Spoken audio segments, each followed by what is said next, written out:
Welcome to Bookin' It. Today's episode will be Intro to the Iliad.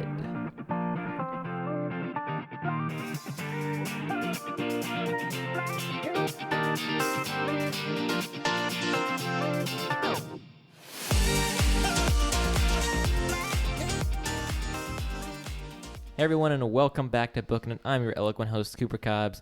Joining me today are three very fine fellows. Over there, we got Mr. Isaiah Radsky. Hello. Editor extraordinaire, man of many boom arms, and person who... Very powerful. Very Yes, powerful. And person who has watched more TV over the past summer than I have ever watched in my life, most likely. Yep. Yeah, I played a lot of video games. And played a lot of video games. Yeah, so... Anyway, sitting to my right, the man from Paris, Mr. Bryson. I'm here again. Bostwick. You know, I haven't said that before, that you're from Paris, so I wonder how it's going to be received. Oh, yeah, I'm all the way from I said I we was fly from... him in on a private jet every time we record. Every day. Private jet. Tanner's private jet. We Tanner's pick family's him private up jet, from the airport every Friday. you literally do. Everything is so true. I'm saying right now. I'm not joking. Every single bit is true. Except for He's the from part about Paris. flying in. Yeah. He doesn't fly. But we do pick him up from the airport. I did kind of fly. I mean, I was going pretty fast. Yeah. down the highway. The truck that you built. Yeah. All right. Well, actually, sorry. I got one person to introduce real fast. Across from me, Mr. Tanner Lewis. How you doing, sir? I'm doing well. Tanner's happy because, well, he's had a very peak and trough roller coaster kind of day. It's so. been terrible, guys. I lost every note that was important to me on my iPad today, and then I got them all back. Every single one. So Tanner is experiencing the high of emotions. Bawling his eyes out. now he's crying tears of joy with his coffee mug in hand, so that's great. Well, we're going to be starting our epic series on the Iliad. We have like 6 episodes, guys, on the Iliad coming up. Wow. So the first one's going to be like, Wait, really? yeah, 6. Oh, boy. So we're going to be starting today with like a little intro, setting the stage, the main characters, the conflicts, the themes, the real story. I'm using my arms right now. You can't see it, but it's funny.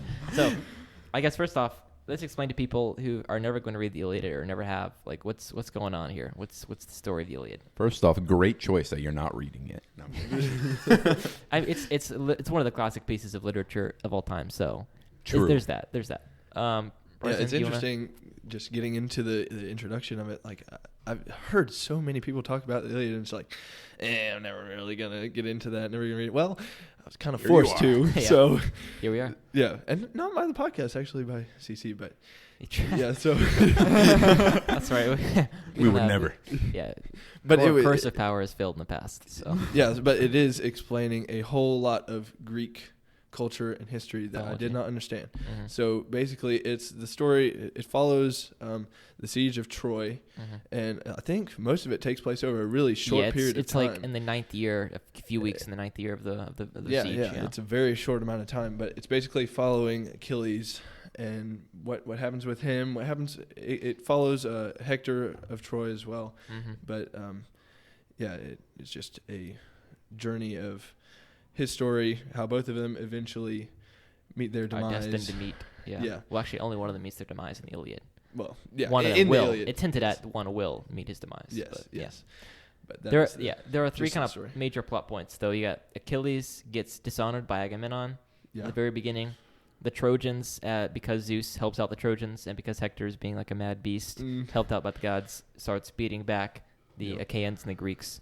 Or I think they're synonymous, the Achaeans and the Greeks. Yeah, anyway, then at the end, Achilles' best friend Patroclus dies. Achilles gets mad and goes and defeats Hector in battle. Yes. So those are kind of the 3 plot points that we're going to be tracking with. And like Bryson said, it's really a story of the few weeks in the siege. It's not really the story of the whole Trojan War. So you're not going to get the Trojan horse. You're not going to get any of the context. A lot of the things that I knew already that I Exactly. didn't know were a part of this story. Yeah, right. But they it's are. part of the mythology that's not part of the Iliad, actually. So Yes. The yeah, ones anyway. we wrote papers on years ago. Years ago. Man. Yeah. But like, so we were reading introduction this week in the Iliad, like about the real history of the Trojan War. So like, anybody want to talk about their findings or what they found interesting about the actual Trojan Trojan War and things like that? I mean, did anybody read any? You guys read the introduction, right? Yeah. Just Did they talk about the introduction? Yeah, I'm trying to Yeah. remember it. Yeah. I didn't read the introduction. Man, Tanner's so happy about that. I was too busy trying to understand Off what the they were hook. saying in the actual story. Yeah. Because I had to reread everything like 3 times to understand what it said. Yeah. No, That it took up all my mental capacity, so I don't remember the intro. Yeah. And I think Okay, so there are like some main reasons for believing that something like the Trojan War happened, from what I be able to read, and most of it is just like it was a part of their cultural heritage, and so at some point, this is a massive piece of their cultural heritage, and it can't just be all made up, all a story. Like think about the most influential story like in culture, like right now, like Lord of the Rings, Star Wars. I don't know, it's boring to pick those, but like anything like that. Harry Potter. But none of those are as influential as the Trojan War was on the Greeks. And so it seems like there had to be some kind of real event to inspire that. And that's why a lot of people think there.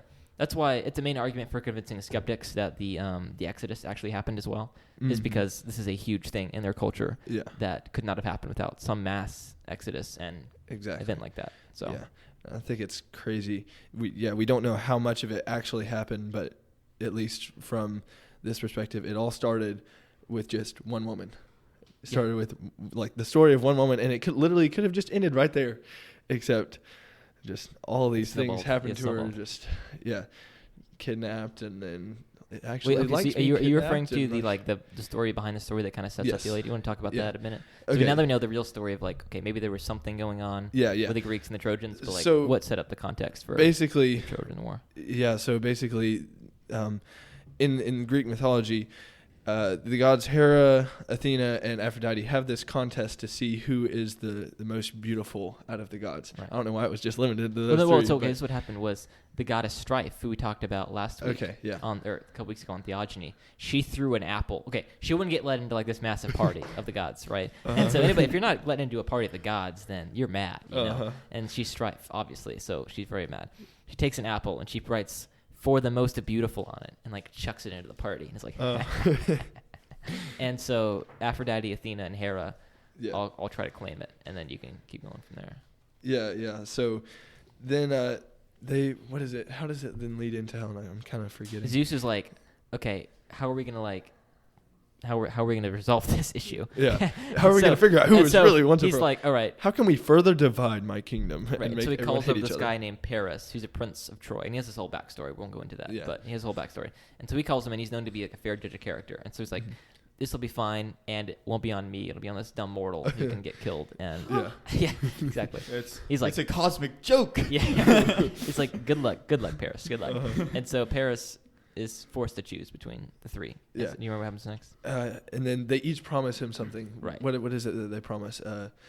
Athena promises him wisdom, I think. Yeah, it's her thing. And then what a joke. What a joke. What young prince is going to be like, Solomon's like, I got them both, boy. I got them wisdom and them ladies. Yeah, and then... Where was this in the book? This is not in the Iliad. This is the setup for the story that takes place. Yes.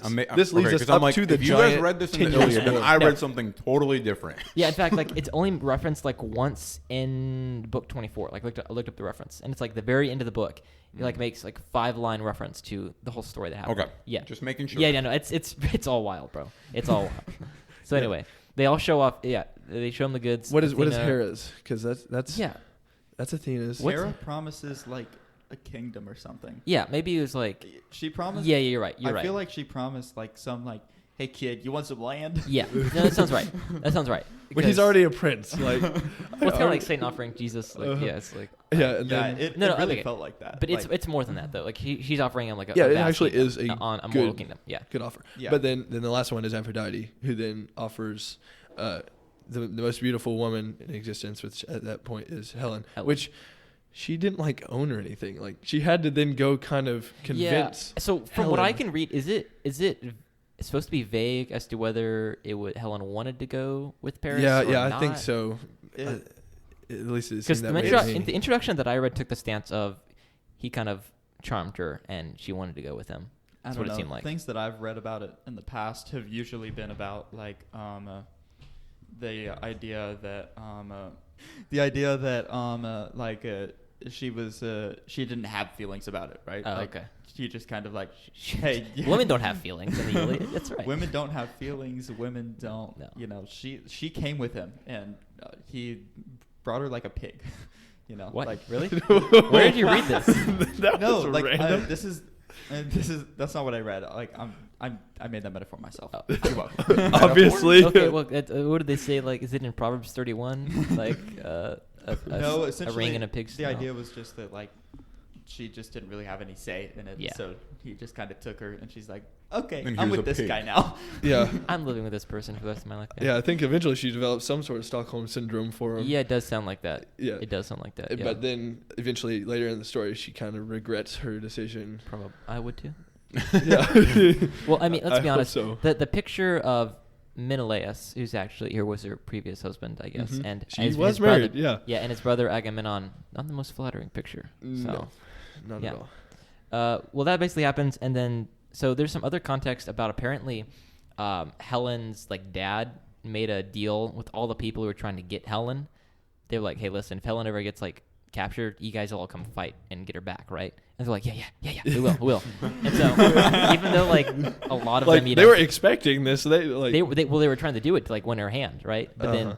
most of them didn't win her hand, but they were still locked up in this oath. And so when Helen gets taken by the Trojans, they all go fight for it, which is why like these disjointed kingdoms and fiefdoms start fighting with each other, even though they like don't get along very well. So that's what happens. And then they all go over there, and 9 years, nothing happens, and then this happens, which we talked about a little earlier. Agamemnon takes away. We'll talk about this later in book 1. But that's the scene for the Trojan War and for the Iliad is the contest of the gods, the Trojans taking Helen, specifically Paris, and then the Greeks bound by this oath go to get her back. So, do we need to talk about Homer at all? Like, he's an interesting character. People don't think he was real. People think he was real. People think he was blind. People think he wrote. Yeah, I People thought think he that was blind. was Some oral. people don't even know if he was literate. Like, Yeah, right. like, it's like this giant story somehow we think came from a guy who doesn't know how to read or write. Well, Like, great. see, the thing is, though, what they could say is that the Iliad, the earliest copy we have of it is like 700 years after it was actually supposedly written. Right, So full people draft, could just say yeah. this isn't actually the Iliad. And this is like not Homer's Iliad. It could just be some other dude's Iliad, but he named it after Homer. Yeah. Isaiah's a believer in that because I'm- only he okay, would the talk most- about the that. most- I'm Okay. not. I'm just saying that's what people would say. Okay, I think that a person named Homer really did live and probably wrote stuff down. Or, I mean, he said things that Yeah, got written he down. was an orator. Right. Yeah. But I think the most interesting secondary theory is that Homer is just the impersonation of all of the Greek mythology and is like their cultural heritage and the person. Anyway, that's fascinating. That's Interesting. hilarious. It would be hilarious. But I think Homer probably did exist. Yeah, like people think that Hesiod wrote and Homer spoke orally, Yeah. which is interesting. Yeah, I know Homer's they did better, say that. definitely. For sure. Even in book 1 is much better than Yeah, I haven't the even actual- started reading the book, Yeah, and I'm it's- like, it's better. Homer's better. Yes, It's let's better. go. I listened to book 1 last night, and Yeah. it was refreshing, guys. I'm not gonna lie. Like it When wasn't the like Iliad reading- is refreshing, that's when you know. Yeah, that's when you know theogony was bad, Yeah, so. right? Oh my god. I enjoyed reading Leviticus versus theogony. Yeah, Yeah, for sure. It's the and Bible. some of the Wow, Cooper. people that have studied it were saying like it could be a collection of stories Right. like written at different times Yeah. by different people, or it could be like there was one main body of Homer, and then it was just added to throughout the centuries. Right. I don't know. Or how. like he spoke it orally and people took notes and modified it and later. Yeah. There's no way that we have the exact thing that No. he spoke Oh all my those years goodness. ago. There and is. no way that he had the same. Like he probably changed it up between performances and things like that. Yeah, Like because that's Shakespeare what people continued to do. edit his plays. They exaggerate, they change, they embellish, stuff like that. And I'm confused a little bit. Y'all are saying like that we weren't supposed to read the books. Yeah. This Not this week. No. yeah, next week. Yeah. I just ended a guide. It says the intro, It says the Iliad, page 3 to 67, which is the introduction. Yeah. books. No, it's No, that's the introduction. introduction. My book, hold on. He listened to it, didn't he? Wait, did Isaiah read Oh, you did? all? Wait, how much did you read? Hold on. Like, you read I anything? read the whole Iliad in 1 week. Possible. You did it right. I just didn't. I mean, you're have the fine. book You're with just me. ahead. Uh-huh. That's all years ahead. No, introduction isn't. Well, you have the wrong Page number.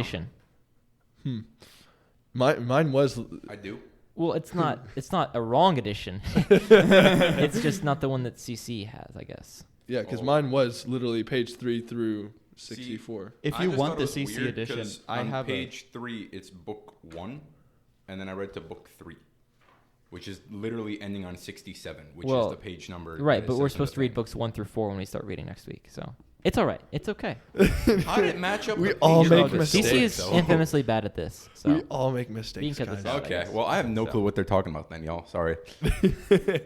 Uh, That's why I've been so confused this whole time. no. We're talking about the back. We haven't talked about the Iliad at all yet. I know. You're talking about the backstory of it, Oh, he 'cause you didn't read. which I didn't Gotcha. read. Yeah. Because I didn't read the intro either, but I've That's read fair. stories about You read stories. Okay. Well, let's move into actually talking about the characters. So, Tanner, give us the main characters. Who are the main characters in the Iliad? We've referenced some of them already, but There's Agamemnon. yeah, you can There's- say Agamemnon. It's all right. You don't have to do the Agamemnon. I'm trying. You're like Nemo from Finding Nemo. Like Agamemnon. Yeah, it's okay. It's just fun. It doesn't matter. There's Agamemnon, and then there's Achilles. Yep. And there's one other guy. Hector. Yeah. Yes, that guy. Just Hector. Yeah. I don't know. I didn't really like him, so I didn't pay attention. Really? You've read book one, I guess. I've read book Is one. he not even in book one? It's like the most He's normal not, out that's of why I all forgot the him. names too, and this is the one you forgot. Yeah, well, okay, so Hector and Achilles, there's this, it's really their story because it's kind of focusing on Achilles as the main Greek guy and his conflict eventually with Hector. It's kind of like they're essentially foils, not really, but like they're kind of destined to meet up in the end and have a doomsday showdown, that kind of thing. Oh, so cute. Yeah. Did anybody read, you guys read the Heroes of the City of Man intro though, Yes, right? yeah. They're almost complete opposites too. Okay, Bryce, Which can you you talk come to about find like out. the kind of themes that Homer's playing with these characters? Like, Yeah, what does each so- character want versus like... Yeah. So especially, there's just a really big contrasting factor going on here. And I wrote down that there's two very striking deaths because eventually both of them will meet their end. One is more for glory, and that is going to be Achilles, Right. just because like that is all he has lived for, and you see this kind of in the culture of the Greeks.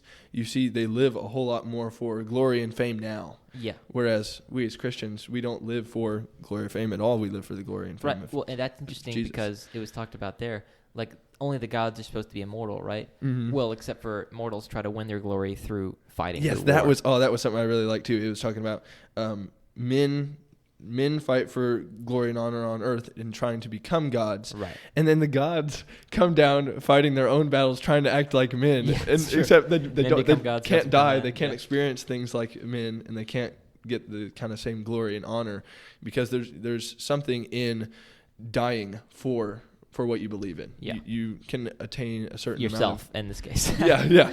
I believe in myself so much right now. I'm gonna go die and It's like the paradigm of the Greek versus like today's modern, self. What's that? What do you call your like? My goodness, what's the term where you like are focusing on liking yourself? Self-affirmation or something like that. Self-love. Self-love. Yeah. Yeah. I love It's like the modern day self-love self-love and the Greek mythology like bound but it's like the together. most violent version Yeah. of self-love ever. Yeah. Like Couldn't today- you find an if the easier Iliad- way? If the Iliad was made today, it'd just be like self-love and war. Like, Yeah. just- No, Greeks are like, follow your heart right until it stops beating. At the end of your enemy's blade. Oh, that was good. No, yeah. So I didn't finish that. Yeah, please. That glory, Achilles is fighting more for glory, and Hector is fighting more for duty, like for Right. his city, for like he even says for his wife, for his child Right. that he knows he's never gonna see again. Yeah, and that in many ways makes him the more interesting character. Yeah. It's because he's got all these aspects. Even though he's on like, I don't know, it's kind of hard to decide which is the right side Yeah. because Helen So- was stolen by Troy, but Besides that, it seems like the Trojans are the good guys, if I'm being honest. Like, they Yeah. seem like a nice people. All the scenes that from what I've read, at least, you'll get with Hector, and it seems all pretty nice. and yeah, things like that. Hector so far from what I've read, it seems like better of the two for Right. sure. Do you remember any of the Greek words that he was talking about that kind of impersonate Ugh. these ideas? Because I have them written down if you need. Yeah, no, I don't remember. Okay, so the one that's talking about like a man's desire for glory is kleos, Okay. K-L-E-O-S. Yeah. And then a man's love he's supposed to have for his fellow comrades is philos, which is the brotherly love, right? Yeah. Phileo and Mhm. Yeah. Philadelphia, city of brotherly love. And then we have the other aspect to Hector's arc, which is the eidos, which is like his duty and shame. Yeah. The shame he would feel if he gave up the fight, even though he doesn't really want to fight. Yeah. That was talked about in the introduction of my book a lot, was Mhm. this idea that Hector is not really a fighter. He doesn't really want to fight, Yeah. but he is kind of duty bound to. Yeah, and it does kind of talk about his struggle too. Like he knows he's gonna have to fight, but really the Heroes of the City Man talked about how that he didn't have to. Mm. Like there was there were the two horns of the dilemma, and he could have gone through. Could have grasped. Yeah, he could have grasped the horns instead of either, because the way he saw it, he could either just be a coward and be known as a coward for the rest of his life and die with his wife and kid, or he could go out and be a hero and just at least do some damage and stand for his country and die fighting for them. But what he could have done is, like, I mean, just what could he have done? I mean, that is a good question. It's a I've never bad really thought about. situation. It's a bad situation. Die or die. Well, so actually, here the guy in the Hero City of Man impersonates Jesus and Jeremiah. Basically, he's like Jeremiah, the weeping prophet. He's basically like, close up your city and just don't fight. Like, Troy's not going to be taken, it seems like. So 10 years? 10 years. And they're fighting in the plains, too. Yeah. You know, so just outlast them, shoot down from the walls, I guess. I don't know. And even at that point, like the main driving force, the main opposition, Achilles, wasn't fighting. He's not fighting. Right. Well, that's when the Trojans were winning. They were almost burning their boats. Yeah. Basically. Like, you didn't have to. You could have just, closed up Troy and said, okay, we're done. Like, close up shop, done with wartime. I really don't think there's supposed to be a right answer as well. It's part of the tragedy of Hector is that there's not. And he's balancing all three of these. His shame, the idos he would feel if he stopped doing his duty, his glory, his philos, that kind of thing. So, exactly. All right. Well, I want to bring Tanner and Isaiah back in because they didn't do the reading that Bryson and I did, but it's okay. So, okay, here's the next question, right? And then we're going to break this down into two sub questions. So, first question, the broad question, is: are these people like Achilles, Hector, almost knocked over my books, Odysseus eventually, those kind of people, Diomedes, are they heroes? And then the second question is like, okay, what's the Homeric ideal of a hero, and do they fulfill that? And what's the Christian idea of a hero, and do they fulfill that? So, really quickly, I would like to say I have an intro in my book, and it's about this long. Yeah, it's not very long. Ours are not that long. Yeah, by this long, I mean like 7 pages. In the guide, it says supposed to be like, what, a 60-something page intro? Yeah. 64. Somehow the 67 pages matched up exactly with book 3. Yeah. So I didn't think anything of it. So yeah, it's okay. Yeah, it's great. Isaiah's just cool like that, guys. He can read all the way to book 3 without noticing it. Yeah. Well, see, over here doesn't say read the intro in the actual weekly work. It just says read the pages. So I just read the pages, not thinking anything of it. Oh, sad day. Yeah, that's fine. Were they heroes? Again, and we can match it up against the Homeric ideal of hero versus the Christian. We were kind of talking about this in the car, weren't we, on the way here? Oh, speak, Tanner. What is a hero? What is a hero? Well, I was arguing to win, not to discuss. Let's let podcasting spit up. We decide, the definition of a hero by the New Oxford American Dictionary, Cooper. Oh no.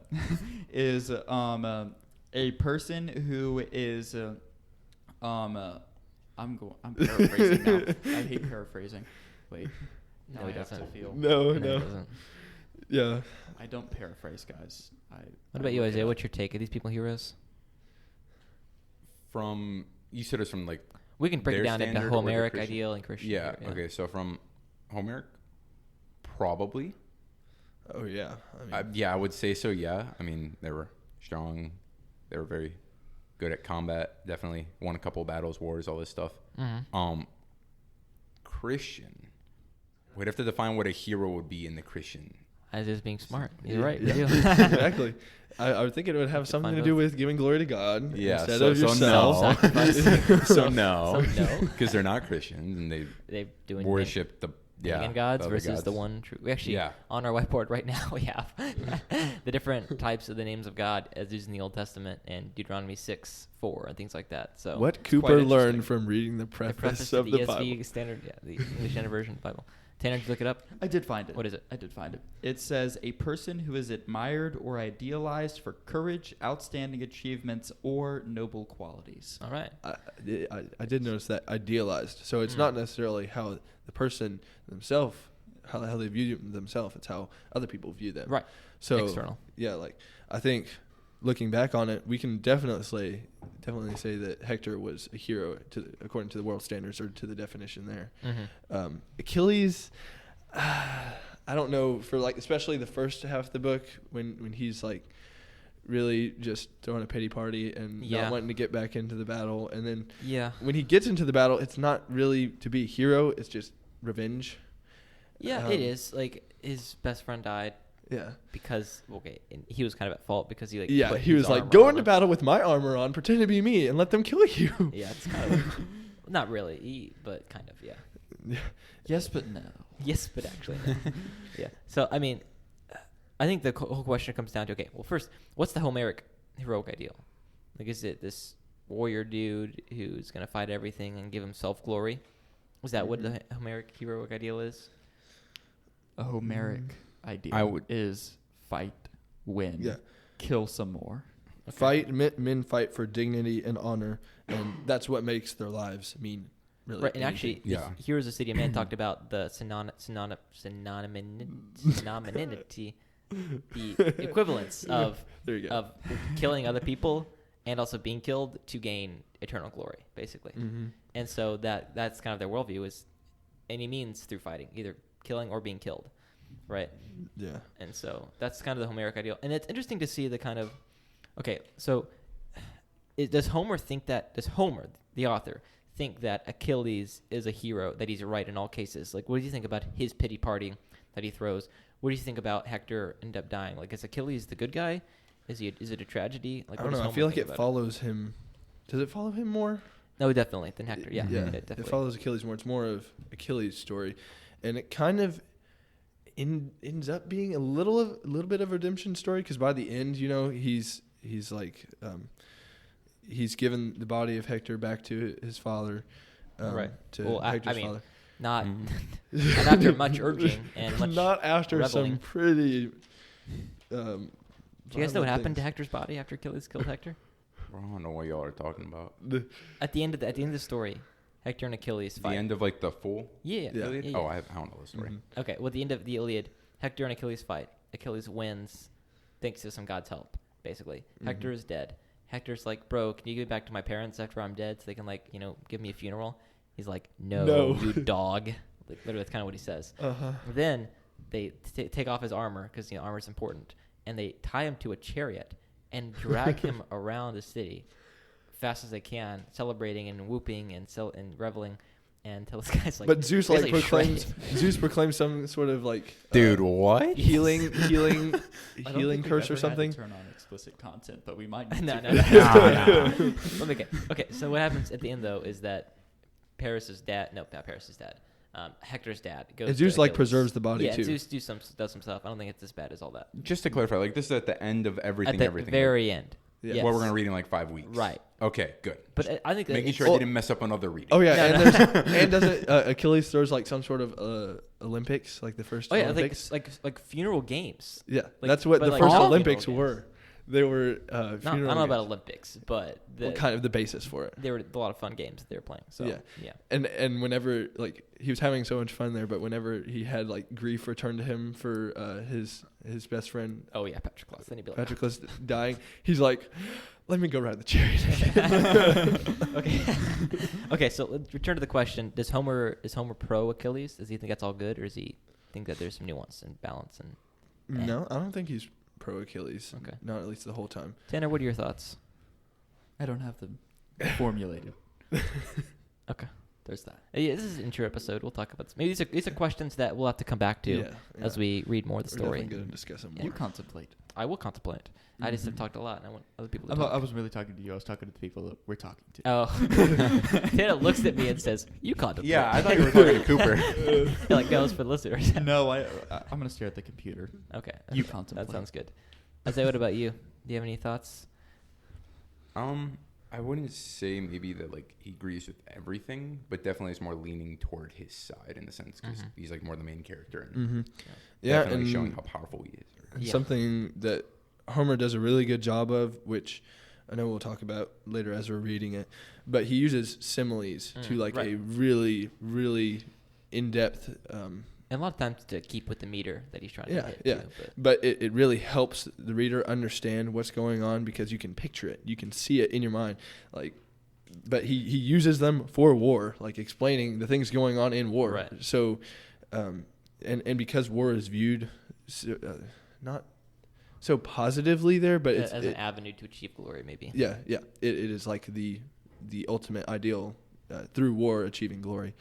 But yeah, in that he uses like everyday things to then explain what is going on in the battle. Or it was in the introduction. The quote that we had in the catechism that's not in there anymore, that talked about, "You too, my friend, must die." Achilles, when he kills, isn't it another one of the sons of what's his name? I can't remember. I don't know. I know when I'm lost and everybody has no clue what I'm talking about. It's just no, it's okay. What I remember that quote. I don't. Yeah, he's talking about everybody's gonna die basically. Because Achilles, like the guy knows that Achilles is gonna kill him. It's just inevitable. But Hector's reminding Achilles, or maybe Hector. I don't know. No, it's I don't a think different Achilles kills anybody else really besides Hector. Right? Yeah, no, it is someone else. He talks about that. You too must die, because the guy pleads. He's like, just spare me, don't let me die. And he's like. They have this like short little conversation right before he kills him, and it's weird.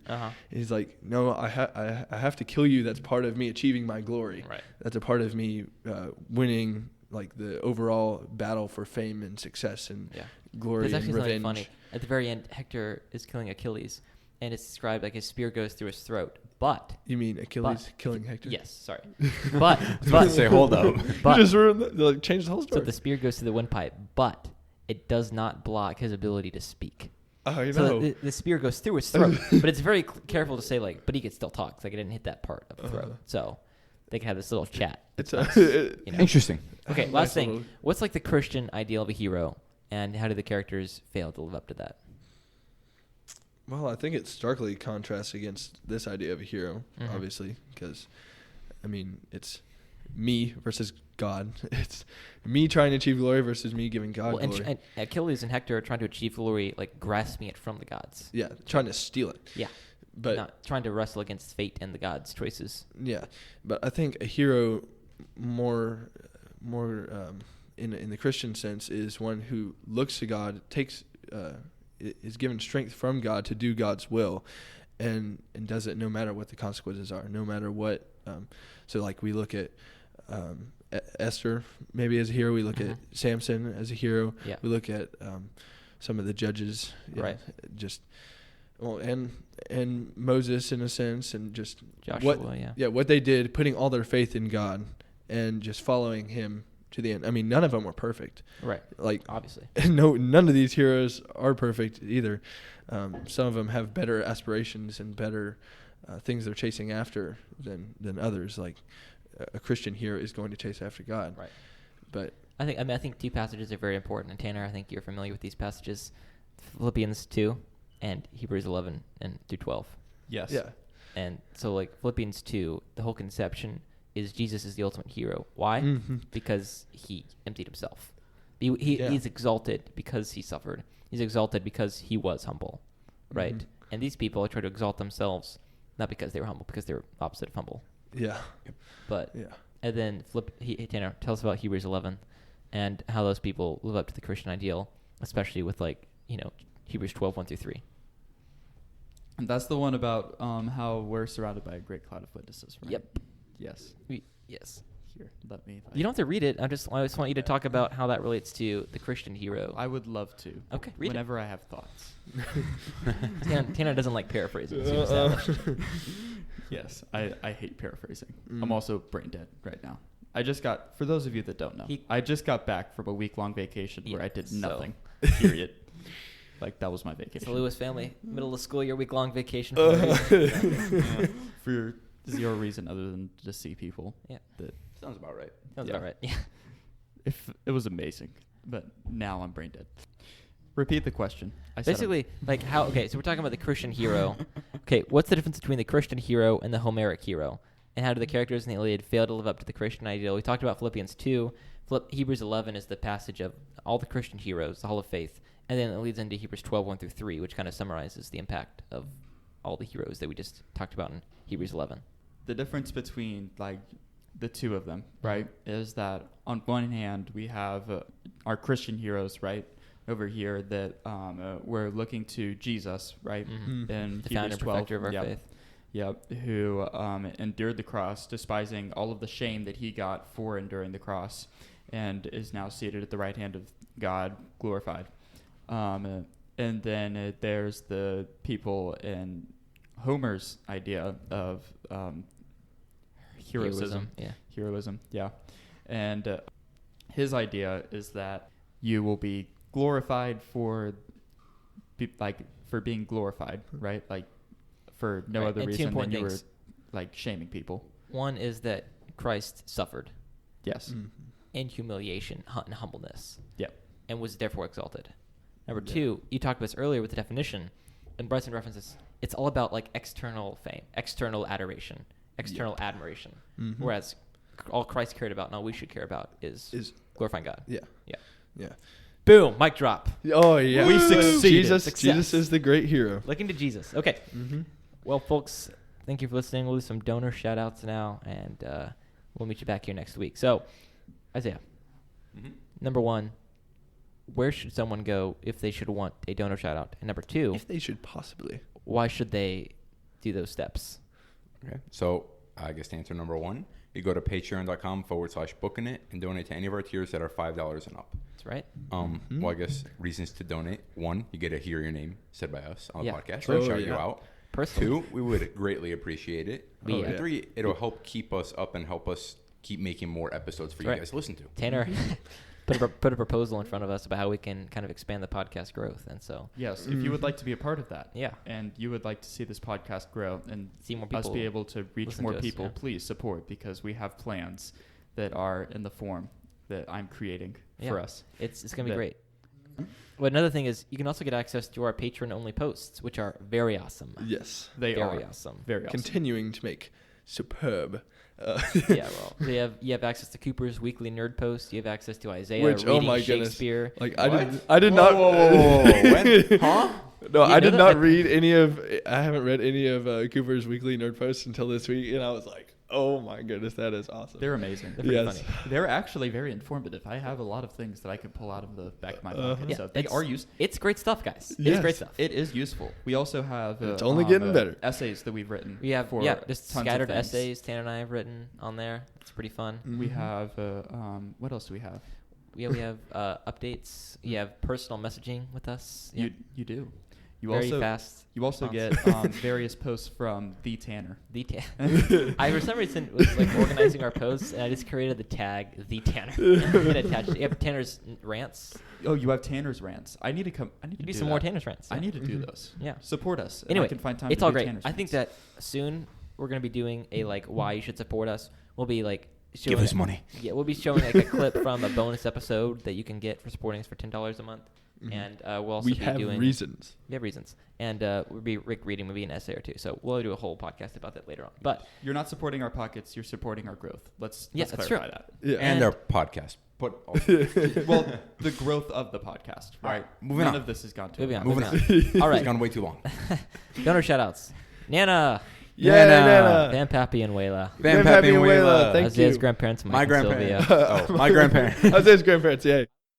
Mike and Laura. Mike and Mike and Laura, Laura, my thank you so parents. much. Yay. Anna. Anna, awesome. Emily. Emily. Cool. Keenan. Yeah, Keenan. don't forget Keenan. Keenan's awesome. Keenan's great. All right, thank you guys for listening. Hope you enjoyed that. We'll see you next time with the Iliad Part 2. Until then. Keep on booking.